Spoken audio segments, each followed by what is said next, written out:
सर्वप्रथम आप सभी को नववर्ष की हार्दिक शुभकामनाएं। भारतीय नववर्ष अप्रैल माह में आने वाला है और आज मैं आपको बताने वाली हूं अप्रैल माह का वृश्चिक राशि वालों का मासिक राशिफल। तो 13 अप्रैल को चैत्र नवरात्रे प्रारंभ होंगे और आप सभी जानते हैं कि चैत्र नवरात्रों से भारतीय नववर्ष की शुरुआत होती है। तो 13 अप्रैल से विक्रम संवत 2077 चला जाएगा और 2078 प्रारंभ हो जाएगा। गुड़ी पड़वा का पर्व भी इसी दिन मनाया जाएगा। झूलेलाल जयंती भी इसी दिन मनाई जाएगी। घट स्थापना माता जी की जाएगी। नव शक्ति का संवहन हम सभी करते हुए दिखाई देंगे। नव दुर्गा का आह्वान करेंगे।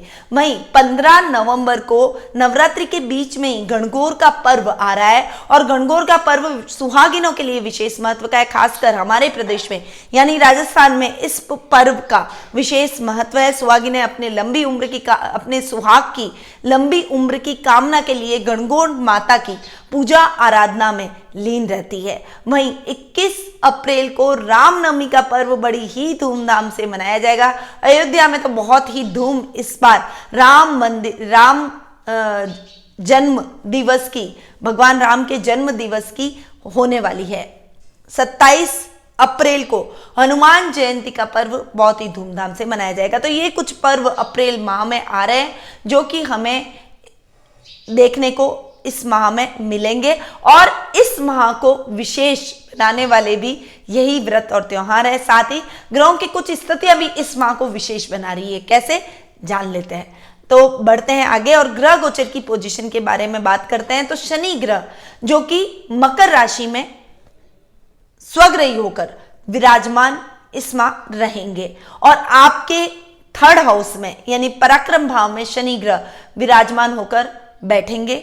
और अब तक गुरु और शनि की युति हो रही थी जहां गुरु नीच के थे और गुरु भी मकर राशि में नीच के होकर विराजमान हो रहे थे। और सबसे अच्छी बात कि 6 अप्रैल को ही गुरु की नीचता खत्म हो जाएगी और गुरु मकर राशि से कुंभ राशि में प्रवेश करने वाले हैं। साथ ही सूर्य, शुक्र और बुध ये तीनों ग्रह वर्तमान में मीन राशि में विराजमान है, आपके 5th भाव में बैठे हैं। और 10 अप्रैल को ही सबसे पहले शुक्र ग्रह आपके मीन राशि से मेष राशि जो कि उनकी मित्र राशि है वहां जाकर विराजमान हो जाएंगे, आपके 6th भाव में जाकर बैठेंगे। सूर्य ग्रह 14 अप्रैल को मीन राशि से मेष राशि में उच्च के होकर विराजमान होने वाले हैं। उच्च क्या होकर सूर्य का विराजित होना मेष राशि में बहुत ही अद्भुत सभी राशियों के लिए यह घटना रहने वाली है। वहीं बुध ग्रह 16 अप्रैल को मीन राशि से मेष राशि में विराजमान होंगे। तो तीनों ग्रहों की युति पुनः आपके 6ठे भाव में यानी 6th हाउस में होने वाली है।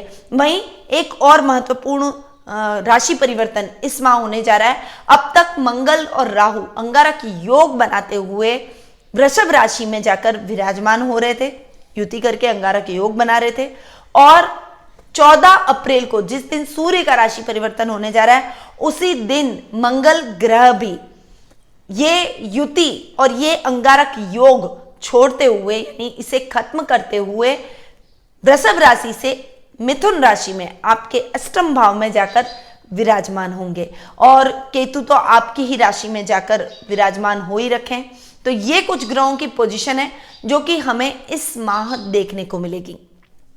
अब आगे बढ़ते हैं और जान लेते हैं कि वृश्चिक राशि वालों का मासिक राशिफल इस माह कैसा रहेगा। परंतु यदि आप अपनी कुंडली के माध्यम से अपने प्रश्नों के हल प्राप्त करना चाहते हैं, आपके भविष्य को लेकर कुछ चिंता आपके मन में है, कुछ संशय आपके मन में है, जन्म पत्रिका में ग्रहों की पोजीशन के बारे में जानना चाहते हैं, कौन कौन से योग आपकी कुंडली में बन रहे हैं इस बारे में जानना चाहते हैं, तो आप मुझसे घर बैठे ही कुंडली विश्लेषण का लाभ प्राप्त कर सकते हैं। मैं आपकी कुंडली का पूरा एनालिसिस करूंगी, आपके प्रश्नों के उत्तर दूंगी और आपको सटीक और सही रेमेडीज दूंगी ताकि आपके जीवन में आ रही समस्याएं दूर हो और एक सही मार्गदर्शन आपको मिल सके। तो नीचे दिए गए नंबरों पर संपर्क करें और अपना अपॉइंटमेंट बुक करवाएं। आगे बढ़ते हैं और शुरुआत करते हैं वृश्चिक राशि वालों की पारिवारिक स्थिति से। पारिवारिक स्थिति की यदि मैं बात करूं तो जैसा कि आप जानते ही हैं कि आपकी राशि में ही आपके लग्न में केतु जाकर विराजमान हो रहे हैं। लग्नेश मंगल जो कि अब तक राहु के साथ में अंगारक योग बना रहा था, हालांकि आपके लग्न को यानी अपने ही घर को देख रहा था, परंतु अब मंगल राहु का जो अंगारक योग बन रहा था वो खत्म होगा और मंगल आपके 8th हाउस में जाकर विराजमान होने वाले हैं। तो लग्नेश का 8th हाउस में जाकर बैठना थोड़ी सी दैनिक दिनचर्या को डिस्टर्ब करेगा, छोटे छोटे कामों में रुकावटें आना, कुछ मानसिक चिंता, परेशानियां, शत्रु पक्ष का प्रबल हो जाना, ऐसी कुछ परिस्थितियां आपको फेस करनी पड़ सकती है। वहीं कोई डिसीजन लें तो डिसीजन लेने से पहले अपने पारिवारिक सदस्यों की मदद जरूर लें, क्योंकि उनकी मदद से आप जो भी डिसीजन लेंगे उसमें आपको बहुत अच्छी सफलता देखने को मिलेगी। खुद कोई भी डिसीजन लेंगे तो हो सकता है आपको नुकसान की स्थितियां झेलनी पड़ जाए। कुटुंब से आपके रिलेशन बहुत ही मजबूत और अच्छे होंगे, उनसे अच्छे लाभ की संभावनाएं भी इस समय आपको देखने को मिलेगी। ये माह आपके कार्य क्षेत्र में आपके पारिवारिक सदस्यों का, रिश्तेदारों का भरपूर सहयोग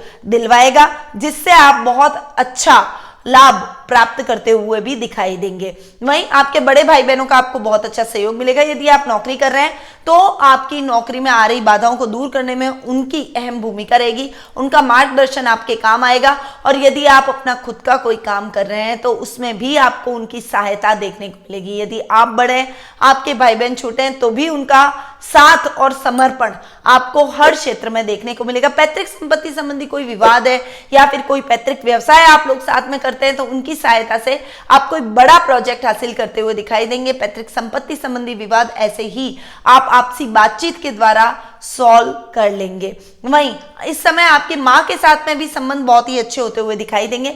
माता के साथ एक अच्छी ट्यूनिंग से आप आगे बढ़ेंगे, उनके साथ एक अच्छी बॉन्डिंग आप इस समय महसूस करेंगे। हालांकि आपको अपनी वाणी पर संयम रखना बेहद आवश्यक है, क्रोध पर नियंत्रण भी आपको रखना पड़ेगा। कोई भी ऐसी बात ना करें जिससे उनका मन आहत हो जाए और आपके साथ वो कदम से कदम मिलाकर चल रही है, उसके बावजूद भी उनका दिल दुखी होने की वजह से आपके घर का माहौल प्रभावित हो सकता है। आपके जीवन में भी आप उन्नति नहीं कर पाएंगे, क्योंकि माता पिता भगवान से ऊपर हर व्यक्ति के लिए होने चाहिए। उन्होंने जन्म दिया है, उनकी वजह से आप इस जीवन का आनंद ले पा रहे हैं, इसीलिए अपने पेरेंट्स का बिल्कुल भी दिल आपको नहीं दुखाना चाहिए। वहीं संतान की तरफ से आपको शुभ समाचारों की प्राप्ति होगी, परंतु कभी कभार उसकी पढ़ाई को लेकर आपके मन में चिंता के भाव उत्पन्न हो सकते हैं। आप अपनी चिंता का शमन कीजिए, क्योंकि अगर आपकी संतान पढ़ाई के अलावा कोई करिकुलर एक्टिविटीज में या फिर आप की संतान कला के क्षेत्र में अच्छा प्रदर्शन कर रही है तो उसको उस क्षेत्र में प्रोत्साहित कीजिए। जरूरी नहीं है हर बच्चा पढ़ाई में ही अच्छा हो, इसीलिए आप अपने बच्चे को यदि मोटिवेट करेंगे तो ये महीना आपके बच्चे की प्रसिद्धि को बढ़ाएगा। कला के क्षेत्र में वो अच्छा कार्य करता हुआ आपका नाम रोशन करेगा और आपको प्राउड फील करवाएगा। इसीलिए आप अपने बच्चों पर विशेष रूप से उनके साथ एक फ्रेंडली बिहेवियर रखते हुए उनको मोटिवेट जरूर कीजिए।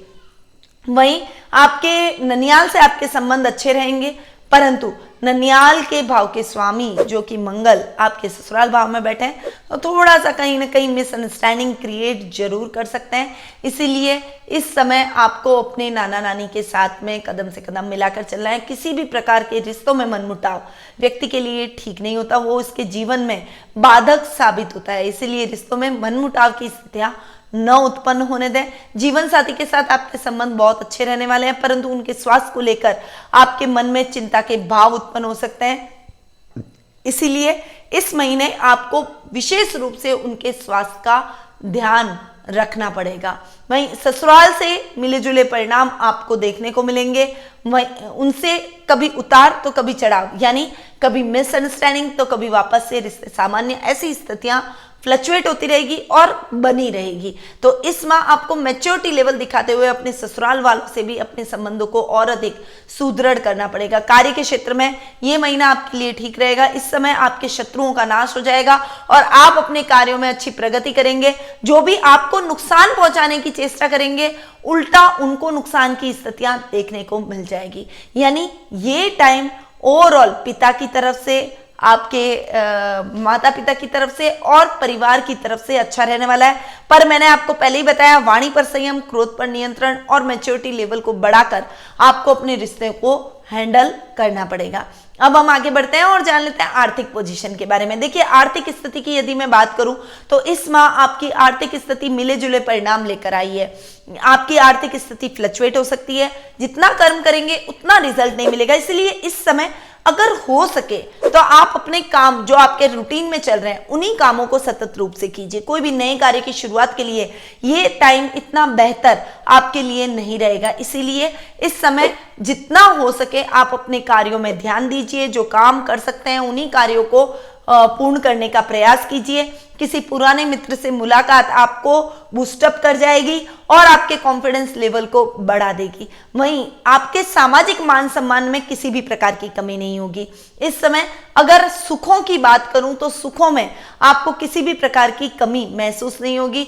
आप लग्जीरियस लाइफ जिएंगे, नए वाहन की खरीदारी कर सकते हैं। इस समय प्रॉपर्टी, भवन जैसे सुखों को आप प्राप्त करते हुए दिखाई देंगे। रिश्तेदारों से भी आपके संबंध और अधिक सुदृढ़ होंगे और उनकी मदद से अच्छे लाभ की स्थितियां आप अपने वर्क प्लेस पर अर्जित कर पाएंगे। यदि आप जॉब कर रहे हैं तो आपके किसी इंक्रीमेंट लगने के चांसेस बने हुए हैं और बॉस से प्रमोशन भी इस समय आपको मिल सकता है। पर बस मेहनत आपको करनी पड़ेगी, निराश बिल्कुल भी ना हो और फल की इच्छा किए बिना यदि आप मेहनत करेंगे तो आज नहीं तो कल आपको फल अपने आप ही प्राप्त हो जाएगा।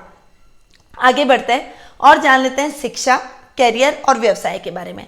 देखिए, शिक्षा, कैरियर और व्यवसाय की यदि मैं बात करूं तो विद्यार्थी वर्ग के लिए ये टाइम थोड़े से मिले जुले परिणामों वाला है। मेहनत में कमी रखी, ज्ञान में कमी रखी तो कंफ्यूजन की स्थिति आपको घेर लेगी और पढ़ाई में मन नहीं लगेगा। पढ़ाई में जो आप रिजल्ट प्राप्त करना चाहते हैं उससे आप चूक जाएंगे। परंतु यदि आपने मेहनत में कोई भी कोताही नहीं की, अपने टीचर्स का, अपने गुरुजनों का मान सम्मान किया, कोई भी प्रॉब्लम हो तो आप अपने पेरेंट्स को, अपने टीचर्स को पूछ सकते हैं। परंतु पढ़ाई में किसी भी प्रकार की लापरवाही करना आपके लिए सही नहीं है।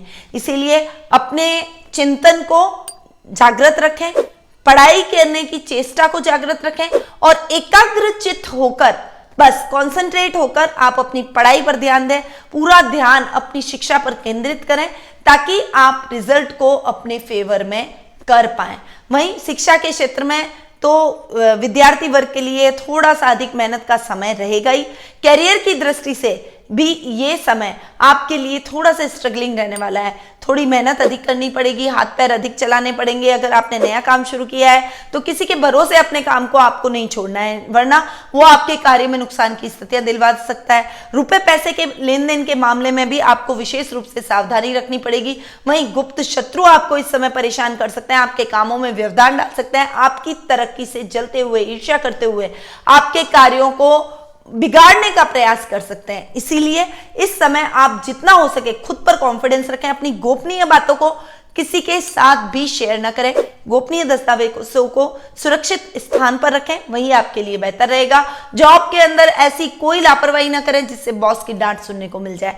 इसीलिए जॉब के मामले में आपको विशेष रूप से ईमानदारी से और लगन से और टाइम पर अपने कार्यों को पूर्ण करना पड़ेगा। व्यापारी वर्ग के लिए भी ये समय इतना अच्छा नहीं है, थोड़ा सा कंफ्यूजन की स्थिति रहेगी।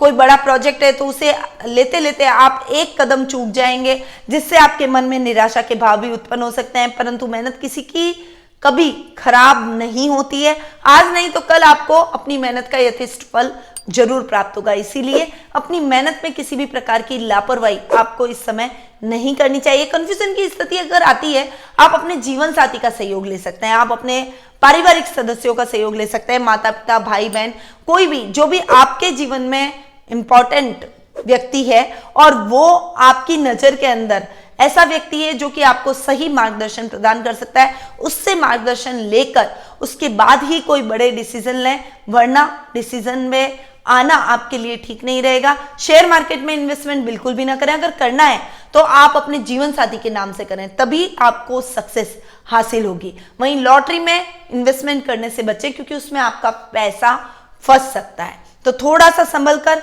शिक्षा, करियर और व्यवसाय के मामले में आपको इस महीने रहना पड़ेगा।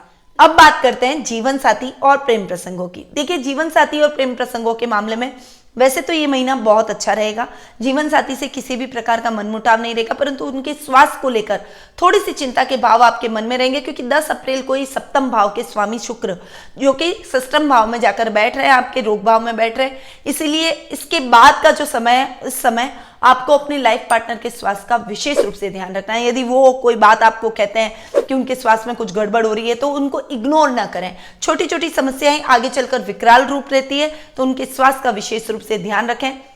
ये टाइम उनके साथ ट्यूनिंग बनाकर भी चलने का रहेगा। यदि आपने थोड़ी सी भी कोताही, लापरवाही या उनको आहत करने की कोशिश की, तो आप दोनों के मध्य जो मधुर संबंध बने हुए हैं, वो संबंध थोड़े से दूरियों में बदल जाएंगे।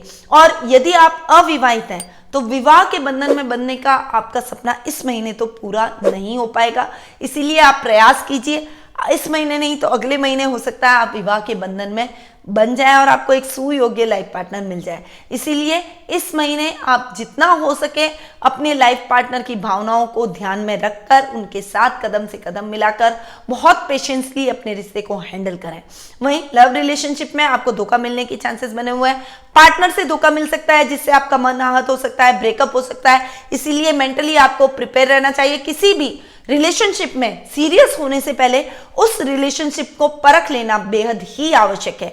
यदि आपने जल्दबाजी की तो आपका दिल टूटेगा और आप ही आहत होंगे, अगले को कोई फर्क नहीं पड़ने वाला है। इसीलिए थोड़ा सा संभल कर अपने कदम को आगे रखिए, अपने पार्टनर के साथ एक ट्यूनिंग बनाइए, परंतु पहले जांच परख कर उसके साथ फिर आगे बढ़ने का प्रयास कीजिए। तब तक मित्रता का संबंध ही आपके लिए बेहतर रहेगा।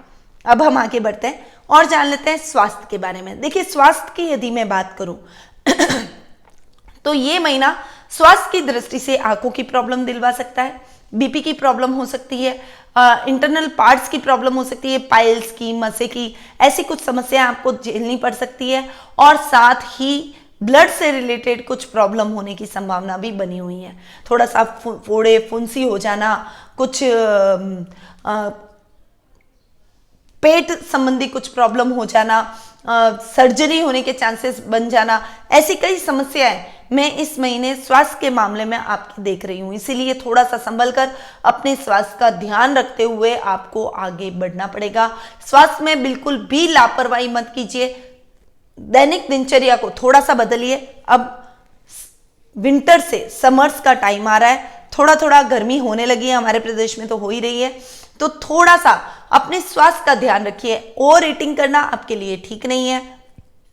ठंडी चीजों का बहुत अधिक सेवन करना भी इस समय उचित नहीं है, क्योंकि ये मौसम परिवर्तन यानी एक से दूसरे मौसम में प्रवेश करने का संधि काल का ये समय है और इस समय आपको अपने स्वास्थ्य का विशेष रूप से ध्यान रखना चाहिए, क्योंकि संधि काल के समय में ही बीमारियां पनपती है और हम बहुत ज्यादा बीमार होते हैं।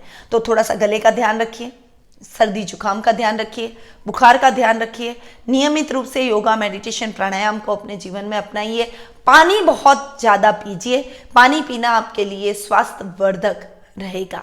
तो स्वास्थ्य के प्रति जागरूक रहेंगे तो आप अपने सभी कार्यों को सुचारू रूप से कर पाएंगे। तो अपने स्वास्थ्य का विशेष रूप से आपको इस महीने ध्यान रखना चाहिए और मेरी बातों को जरूर ध्यान रखिएगा और उसके हिसाब से आप अपने दिन को, अपनी दिनचर्या को सेट कीजिएगा। तो ये था वृश्चिक राशि वालों का अप्रैल माह का मासिक राशिफल। अब बढ़ते हैं महा उपाय की तरफ। देखिए, वृश्चिक राशि वालों के लिए हर दृष्टि से मैं ये महीना अप्रैल माह जो है वो मिले जुले परिणामों वाला देख रही हूं। तो इसके लिए हमें क्या करना चाहिए? देखिए, नवरात्रि का पावन पर्व अप्रैल माह में आ रहा है और सप्त चंडी पूजा और हवन का आयोजन हर माह की तरह इस माह भी हमारे संस्थान में किया जाएगा। तो आप चाहें तो सप्त चंडी पूजा और हवन का लाभ घर बैठे ही प्राप्त कर सकते हैं। इससे आपके जीवन में आ रही समस्याएं दूर होगी, आपको स्वास्थ्य में लाभ होगा, आर्थिक स्थिति मजबूत होगी, रिश्तों में आ रहे मनमुटाव दूर होंगे और नव दुर्गाओं का आशीर्वाद भी मिलेगा। तो इस पूजा से जुड़ने के लिए नीचे दिए गए नंबरों पर संपर्क करके आज ही अपनी पूजा बुक करवा सकते हैं। अब मैं अपनी वाणी को यहीं विराम देती हूँ। स्वस्थ रहिए, व्यस्त रहिए, मस्त रहिए और हमेशा मुस्कुराते रहिए। जय मां अम्बे।